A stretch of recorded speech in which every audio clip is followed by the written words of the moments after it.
बिस्मिल्लाहिर्रहमानिर्रहीम। हज़रात, आज मुख्तसर बुखारी शरीफ की किताबुल आज़ान में से दो अहादीस का मुताला करेंगे। मुख्तसर बुखारी शरीफ की हदीस नंबर 391 और 392 है, और तरतीब के लिहाज से ये बुखारी शरीफ की हदीस नंबर 648 और 651 है। और फ़ी ज़िलालिल हदीस शरह बुखारी शरीफ जो मौलाना सैयद मारूफ शराई साहब ने लिखी है, उसके लिहाज से तरतीब के लिहाज से उसकी तरतीब के लिहाज से 622 और 624 नंबर अहादीस का हम मुताला करेंगे। इन अहादीस में नमाज फ़जर बाजमात अदा करने की फ़जीलत को बयान किया गया है, और वो हज़रात जो दूर से आके नमाज़ पढ़ते हैं मस्जिद में बाजमात, तो उनकी फ़जीलत को यहाँ पर बयान किया गया है। अन अबी हुरैरता रज़ियल्लाहु अन्हु क़ाल समिअतु रसूलल्लाहि सल्लल्लाहु अलैहि वसल्लम यक़ूल तफ़ज़ुलु सलातुल जम्अ सलातु अहदिकुम वहदहु बिखमसिन व इशरीन जुज़अ व तजतमिउ मलाइकतुल लैलि व मलाइकतुन नहारि फ़ी सलातिल फ़ज्र। सुम्मा क़ाल अबू हुरैरता रज़ियल्लाहु अन्हु फ़क़रऊ इन शिअतुम इन्न क़ुरआन अल-फ़ज्र कान मशहूदा। रवाहुल बुखारी। अन अबी मूसा रज़ियल्लाहु अन्हु क़ाल क़ाल नबी सल्लल्लाहु अलैहि वसल्लम आज़मुन नासि अजरन फ़ी स्वलाति अबअदुहुम फ़अबअदुहुम ममशा वल्लज़ी यंतज़िरु स्वलाता हत्ता युसल्लीहा मअल इमाम आज़मु अजरन मिनल्लज़ी युसल्ली सुम्मा युनामु। रवाहुल बुखारी। पहली हदीस में हज़रत अबू हुरैरा रज़ियल्लाहु ताला अन्हु से रवायत है, उन्होंने कहा कि मैंने रसूलुल्लाह सल्लल्लाहु अलैहि वसल्लम को ये फरमाते हुए सुना है कि नमाज बाजमात तन्हा की नमाज से सवाब में 25 दर्जे ज़्यादा है, और रात दिन के फरिश्ते नमाज फ़जर में जमा होते हैं। फिर हज़रत अबू हुरैरा रज़ियल्लाहु ताला अन्हु ने फरमाया कि तुम अगर चाहो तो ये आयत पढ़ सकते हो कि इन्न क़ुरआन अल-फ़ज्र कान मशहूदा, कि फ़जर में कुरान की तलावत पर फरिश्ते हाज़िर होते हैं। ये सूरह बनी इसराइल की आयत नंबर 78 है, जिसमें अल्लाह ताला ने फरमाया कि इन्न क़ुरआन अल-फ़ज्र कान मशहूदा, कि सुबह की जो यानी तलावत है, कुरान मजीद की तलावत है, उस पर जो है ना फरिश्ते हाज़िर होते हैं। दूसरी हदीस में अबू मूसा अशअरी रज़ियल्लाहु ताला अन्हु फरमाते हैं, उन्होंने कहा कि नबी सल्लल्लाहु अलैहि वसल्लम ने फरमाया सबसे ज़्यादा नमाज का सवाब उस शख्स को मिलता है जो मस्जिद तक दूर से चलकर आता है। और फिर फरमाया कि दर्जा बदर्जा जो सबसे ज़्यादा मुसाफत तय करके आता है, और जो शख्स नमाज के लिए मुंतज़िर रहता है कि इमाम के साथ नमाज पढ़े, तो उसका सवाब उस शख्स से ज़्यादा है जो जल्दी से यानी पहले वक्त में जल्दी से उठकर नमाज पढ़ लेता है और फिर उसके बाद सो जाता है। यानी चाहे वो फजर की नमाज में जल्दी से नमाज पढ़ के सो जाए, या फिर इशा, चूँकि इंसान दिन को थका हुआ होता है तो इशा की नमाज जल्दी से पढ़कर सो जाए, और वो इमाम के साथ इंतज़ार नहीं करता, और फिर जो है ना वो मुसाफत भी तय नहीं करता। तो इस लिहाज से कहा कि जो शख्स दूर से फासला तय करके आए और फिर मस्जिद में इंतज़ार करे, तो उसका अजर और सवाब जो है वो बहुत ज़्यादा है। यानी इन दोनों अहादीस में हमें यानी नमाज की फ़जीलत और बाजमात नमाज की फ़जीलत का जो है ना नबी सल्लल्लाहु अलैहि वसल्लम ने यहाँ पर तज़किरा किया है। मसलन इन अहादीस के अंदर फरमाया कि एक आदमी, यानी वैसे तो हर नमाज की मस्जिद में जाकर नमाज पढ़ने की फ़जीलत है, लेकिन यहाँ पर ख़ास तौर पर फजर की नमाज के बारे में तज़किरा हुआ कि एक शख्स जो है ना ज़ाहिर है रात को सोया हुआ होता है, सुबह के सवेरे उठता है, उस वक्त नींद उस पर गालिब होती है,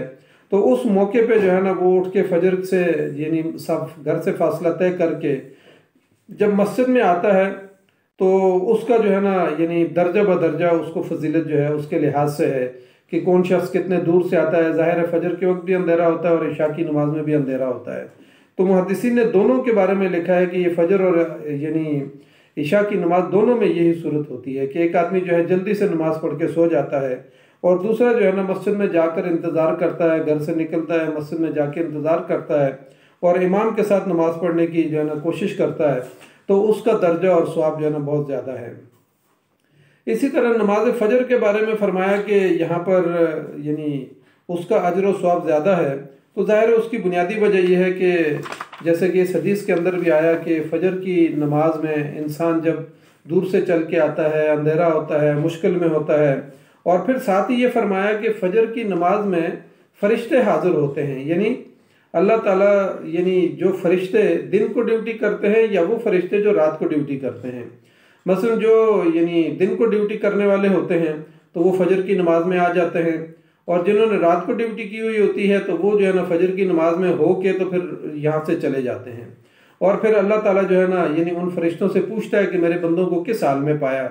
तो ज़ाहिर है जब वो असर की नमाज में आए होते हैं तो उस वक्त भी बंदा नमाज पढ़ रहा था, और फजर की नमाज में जब वो जा रहे होते हैं तो उस मौके पर भी जो है ना बंदा नमाज पढ़ रहा होता है, तो अल्लाह के दरबार में वो गवाही देते हैं। इसी तरीके से यानी फजर की नमाज में फरिश्ते आए, अब उन्होंने दिन को जो है ना जिम्मेदारी अदा करनी है, तो जाहिर है उन्होंने यानी आते हुए जो है ना इंसान को और मुसलमान को, अहले ईमान को जो है ना नमाज फजर में पाया, और जब वो असर की नमाज के बाद जाते हैं तो अल्लाह ताला फिर उनसे पूछता है। तो असर की नमाज में भी वो बंदे को पाते हैं और फजर की नमाज में भी पाते हैं। तो इसलिए यानी फजर और असर के दोनों का दर्जा जो है इस हदीस में तो सिर्फ फजर का तस्करा है, लेकिन बाकी अहादीस में, बाज़ अहादीस में जो है ना असर की नमाज का, जिसको सलातुल वुस्ता कहा है, उसकी भी अहमियत जो है ना इसी वजह से कि उसमें फरिश्ते हाजिर होते हैं। अब हज़रत उमर रज़ियल्लाहु ताला अन्हु जो है ना इस बात को बड़ी अहमियत देते थे, अगरचे रात की तहज्जुद का बड़ा जो है ना यानी नबी सल्लल्लाहु अलैहि वसल्लम ने उसकी फजीलत को बयान किया है कि एक आदमी रात को जल्दी सो जाए ईशा पढ़ के, और फिर रात को उठ के आखिरी पहर में तहज्जुद पढ़े, और तहज्जुद के बाद जो है ना फिर उसके बाद वो फजर की नमाज बाजमात अदा करे। लेकिन अगर एक शख्स सारी रात जागे और उसके बाद जो है ना फजर की नमाज बाजमात पढ़े बगैर सो जाए या नमाज उससे कज़ा हो जाए, तो हज़रत उमर रज़ियल्लाहु ताला अन्हु फरमाते थे कि मुझे रात के नवाफिल पढ़ने से मुझे ये बात ज़्यादा पसंद है कि मैं सुबह सवेरे उठूँ और फजर की नमाज बाजमात अदा करूँ, क्योंकि इन अहादीस के अंदर फजर की नमाज की जो फजीलत बयान की गई है, तो इस वजह से हज़रत उमर रज़ियल्लाहु ताला अन्हु जो है ना इसको भी अहमियत देते थे। इसी तरह नमाज फजर या इशा दोनों के अंदर जो है ना दूसरी हदीस के अंदर जो है ना मुशक्क़त का तस्करा है कि एक आदमी का घर जो है ना मस्जिद से कितने फासले पर है। तो कहा कि जो दूर जो है ना फासले पर है, तो चाहे वो फजर की नमाज में या इशा की नमाज में, तो ये जब वो दूर से आता है तो उसका अजर और सवाब जो है ना उसको ज़्यादा मिलता है। फिर जो यानी उससे थोड़ा करीब फासले पर होता है उसका थोड़ा सा अजर कम हो जाता है, क्योंकि दूसरा ज़्यादा कदम जो है ना चल के आया हुआ होता है। तो फरमाया कि यानी जो जितना दूर से आ रहा होगा उसको उतना ज़्यादा अजर और सवाब मिलेगा। फिर ये भी फरमाया कि उसके मुकाबले में एक शख्स फिर मस्जिद में जाके, चाहे वो इशा की नमाज है या फजर की नमाज है, फिर वो इंतज़ार करता है, अजान हो जाती है, वो घर से निकलता है, मस्जिद में पहुंचता है, और फिर वो इमाम के साथ बाजमात नमाज पढ़ने का इंतज़ार करता है। तो ये इंतज़ार करना भी जो है ना यानी गोया कि वो नमाज के अंदर है। तो उसके मुकाबले में एक शख्स वो कि जिसने दिन को मुशक्क़त की और इशा की अजान जो है ना होते ही इशा की नमाज पढ़ के जल्दी से सो गया, या फिर फजर के वक्त जो है ना उसको नींद आई हुई है और जल्दी से अजान हुई और उसके फ़ौरन बाद उसने जो है ना इमाम का इंतज़ार नहीं किया, मस्जिद में नहीं गया और जाके जो है ना खुद ही जल्दी से जो है ना यानी अपने घर के अंदर 2 रकात नमाज पढ़ के 4 रकात पढ़ के जो है ना वो सो गया। तो इस तरीके से फरमाया कि उसके मुकाबले में जो जल्दी पढ़ के सो जाता है, और उसके मुकाबले में वो शख्स जो घर से चल के मस्जिद में जाता है और फिर इंतज़ार करता है और नमाज पढ़ के वापस आता है, तो उसका अजर और सवाब जो है ना वो बहुत ज़्यादा है। यानी अगर इन तमाम अहादीस को मिला के देखा जाए कि जिसमें जो है ना यानी नमाज फजर है या वो सलातुल वुस्ता है या इशा की नमाज है या ज़ोहर और असर की नमाज है, इन तमाम नमाज़ों में बाजमात नमाज पढ़ने को और मस्जिद में जाके नमाज पढ़ने को जो फजीलत हासिल है वो अहादीस के अंदर 25 गुना या 27 गुना आई। तो उसकी बुनियादी वजह मुहद्दिसीन ने फिर इसके नीचे जो वजूहात लिखी हैं वो ये हैं कि एक आदमी घर से चल के मस्जिद में आता है तो उसके गुनाह घट जाते हैं और उसका दर्जा बुलंद होता है, और हर कदम पे एक सदका उसका हो जाता है। मस्जिद में जाता है, तहियतुल वुज़ू पढ़ता है, तहियतुल जो है ना मस्जिद पढ़ता है,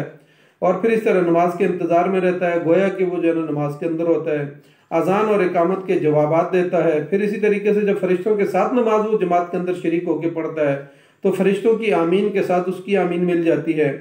और फरिश्ते जो है ना उसके साथ नमाज जो है ना वो अदा कर रहे होते हैं। फिर इसी तरह फजर और इशा की नमाज के अंदर फरिश्तों का खुद हाजिर होना, और फिर इसी तरीके से जो है ना फरिश्ते जब एक इंसान घर से निकल कर मस्जिद में आता है तो फरिश्ते उसकी मग़फ़िरत के लिए दुआ करते हैं और उसके लिए दुआ करते हैं कि अल्लाह इसकी मग़फ़िरत फरमा और इसके ऊपर रहम फरमा। फिर इसी तरीके से जो है ना फरिश्तों का अल्लाह के दरबार में जाके गवाही देना कि हमने तेरे बंदे को जो है ना असर के वक्त भी और फजर के वक्त भी नमाज के अंदर ही पाया। तो यानी फरिश्ते जो है ना ये गवाही देते हैं। तो ये वो सारी वजूहात हैं जिनकी वजह से जो है ना एक आदमी इनफरादी नमाज पढ़ रहा हो और दूसरा मस्जिद में बाजमात नमाज पढ़ रहा हो तो उसकी दर्जा और मुकाम और मर्तबा जो है वो बहुत ज़्यादा बढ़ जाता है। तो इन अहादीस के अंदर भी जो है ना फजर और इशा और बाकी सलातुल वुस्ता की जो अहमियत को बयान किया गया है और नमाज बाजमात अदा करने की जो अहमियत को बयान किया गया है। अल्लाह ताला से हम दुआ करते हैं कि अल्लाह ताला हमें भी बाजमात नमाज पढ़ने की और मस्जिद में जाकर नमाज पढ़ने की जो है ना तौफीक अता फरमाए और इज्तिमाई नमाज की जो है ना ये बरक़ात जो है ना अल्लाह ताला हमें अता फरमाए। तो अल्लाह ताला से दुआ करते हैं कि अल्लाह ताला हमें नेकी के इस रास्ते पर चलने की तौफीक अता फरमाए और हमारी नमाज़ों को हमारे लिए ढाल बना दे। तो बहुत बहुत शुक्रिया हज़रात। चूँकि रमज़ान मुबारक है, हमें कोशिश करनी चाहिए कि हम अपनी नमाज़ों को बेहतर कर सकें, तिलावत को बेहतर कर सकें और नमाज और रोज़े की जो रूहानियत है इसको हासिल करने की हम अल्लाह ताला से तौफीक मांगते हैं। अल्लाह ताला हमें तौफीक अता फरमाए। जज़ाकल्लाहु खैर। अस्सलामु अलैकुम व रहमतुल्लाहि व बरकातुहू।